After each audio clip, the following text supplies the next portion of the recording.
আসসালামু আলাইকুম, কেমন আছেন সবাই? খুব রোদ উঠছে সকালে। তো আজকে রান্না করব লাল শাক, মানে আমাদের জমির লাল শাক রান্না করব আজকে। যারা যারা ভিডিওটা দেখতেছেন কষ্ট করে পুরাটা ভিডিও দেখেন। আজকে লাল শাক রান্না করব। আমরা এই লাল শাকগুলো লাগাইছিলাম আমাদের বাড়িতে, লাল শাক দিয়ে লেবু দিয়ে খুব মজার একটা রান্না করব। তো আসলে সবাই তো রোজা থেকে ভিডিও কম কম দেখে, আমিও কম দেখি ভিডিও। রোজা থেকে আসলে ভালো লাগে না।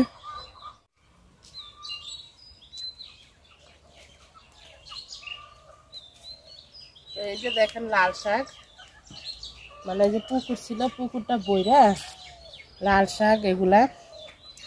আর এই যে এই পাশে হয়েছে এগুলো হয়েছে ডাঁটা শাক। তো ইনশাল্লাহ ডাঁটা শাক আর একটু বড় হোক তুলা রান্না করব। আর ওই যে ওই পাশে এটা হয়েছে ভেন্ডি, আর একদম লাস্টেরটা হয়েছে পুঁই শাক। তো আলহামদুলিল্লাহ চাইর ওদিকে আমার বাড়ির সবজি দুন্দুল, করলা, লাউ, সিম, বটবটি সব লাগাইছি এদিক দিয়ে। তো বড় হলে ইনশাল্লাহ দেখাবো আপনাদেরকে। আর আমার বাড়িতে বিশেষ করে বেশি লাগাইছি পেঁপে গাছ। তো সব ফল গাছ লাগাবো একটা একটা করে, আস্তে আস্তে লাগাইতেছি। তো লাল শাক তুলে নেবো, বিসমিল্লাহ। তো আমি এবার শীতে লাল শাক খাই নাই, আমার বাড়িতে লাল শাক অনেকবারে লাগাইছিল, নষ্ট হয়ে গেছে। তো আলহামদুলিল্লাহ দেখেন কত সুন্দর শাকগুলা। আর শীতকাল হইলে এটি দেখতে আরো সুন্দর লাগতো, এই যে শাকের পাতাগুলা দেখতে সুন্দর লাগতো, তারপরে বড় হয়ে যেত খুব তাড়াতাড়ি।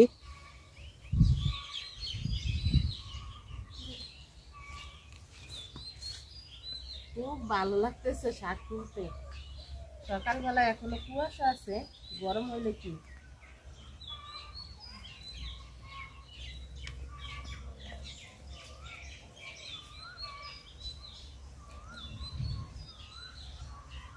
বেশি তুলবো না, রোজার দিন তো লেবু দিয়ে একটু টকটক করে রান্না করব।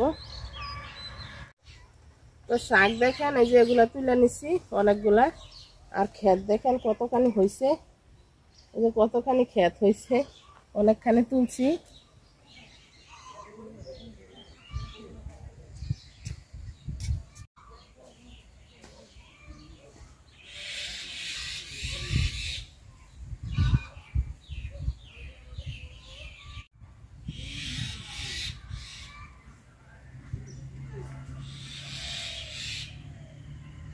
শাকগুলা বাইছা নিব সুন্দর করে, পুরো বাড়িতে রোদ, রোদের জন্য বসা যায় না। তো এই যে দেখেন এদিকে দক্ষিণ, তো দক্ষিণ দিকে বৈশা বসে এখন শাক বাইছা নিব সুন্দর করে।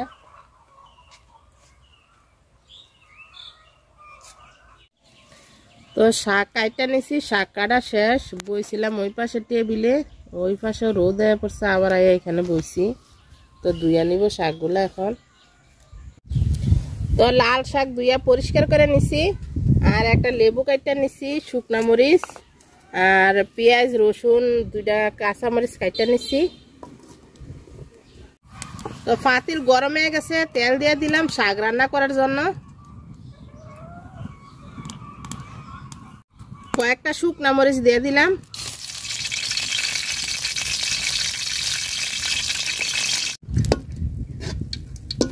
তো মরিচটা আমি ভাজা নিছি, এখন পেঁয়াজ রসুন কাঁচা মরিচ দিয়ে দিলাম।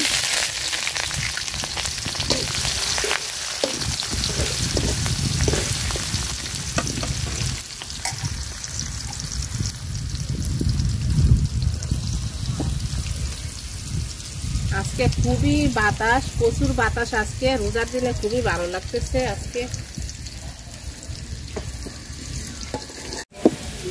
তো পেঁয়াজ রসুন মরিচ লাল লাল করে ভাজা নিছি, শাকটি দিয়ে দিব, নামাজের জন্য খুতবা করতেছে।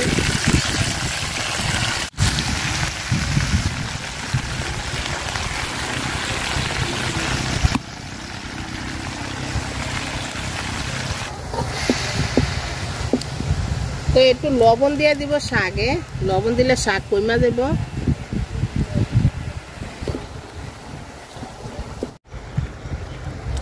তো অল্প একটু হলুদ গুঁড়া দিলাম আমি, আমার মনে হয় যে লাল শাকে হলুদ গুঁড়া দিলে কালারটা, মানে ভাত মাখলে কালারটা আরো সুন্দর দেখা যায়। দেখেন কি সুন্দর কালার দেখা যায়, মানে আমার কাছে লাল শাক এই জন্যই পছন্দ লাগে, মানে ভাত মাখলে যে লাল হয়ে যায় এই কারণে আমার কাছে লাল শাক খাইতে খুবই ভালো লাগে।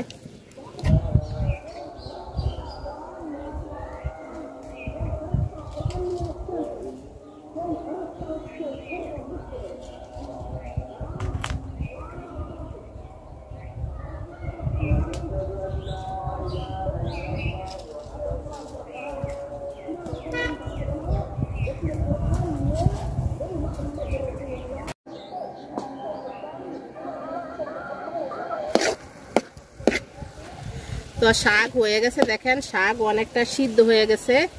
তো আমি এখন লেবু দিয়ে দিব, এই যে লেবু চিপা দিয়ে দিব। অনেকে আচার দিয়ে রান্না করতে পারেন, জলপাই দিয়ে রান্না করতে পারেন, লেবু দিয়েও রান্না করতে পারেন। টক টক লাগে, খুবই ভালো লাগে খাইতে। আর এই যে লাল শাকের যে এক্সট্রা একটা গ্রান আছে, এই গ্রানটা আর থাকে না লেবু দিলে, খাওয়ার সময় খুব মজা লাগে। আমার লেবুতে, বাংলাদেশে তো লেবুর এখন অনেক দাম, তো 2 কোয়া দিয়ে দিব, মানে একটার 4 পিস করছিলাম এমন, তো 2 পিস দিয়ে দিব আমি লেবু। তো মজাদার শাক ভাজি হয়ে গেছে, লেবু দিয়ে লাল শাক ভাজি, খুবই মজা হয়। এভাবে রান্না করে খাইয়া দেখতে পারেন রোজা। তো নামাই নিলাম শাক ভাজি। যারা যারা এতক্ষণ ধরে ভিডিওটা দেখছেন সবাই অনেক অনেক ধন্যবাদ। আর আজকে আমার বাড়ির দক্ষিণ দিকে দেখেন, আলহামদুলিল্লাহ অনেক বাতাস, খুবই ভালো লাগতেছে আজকে। আল্লাহ হাফেজ, আসসালামু আলাইকুম। সবাই খুব ভালো থাকেন, সবাই রমজানের অনেক অনেক শুভেচ্ছা।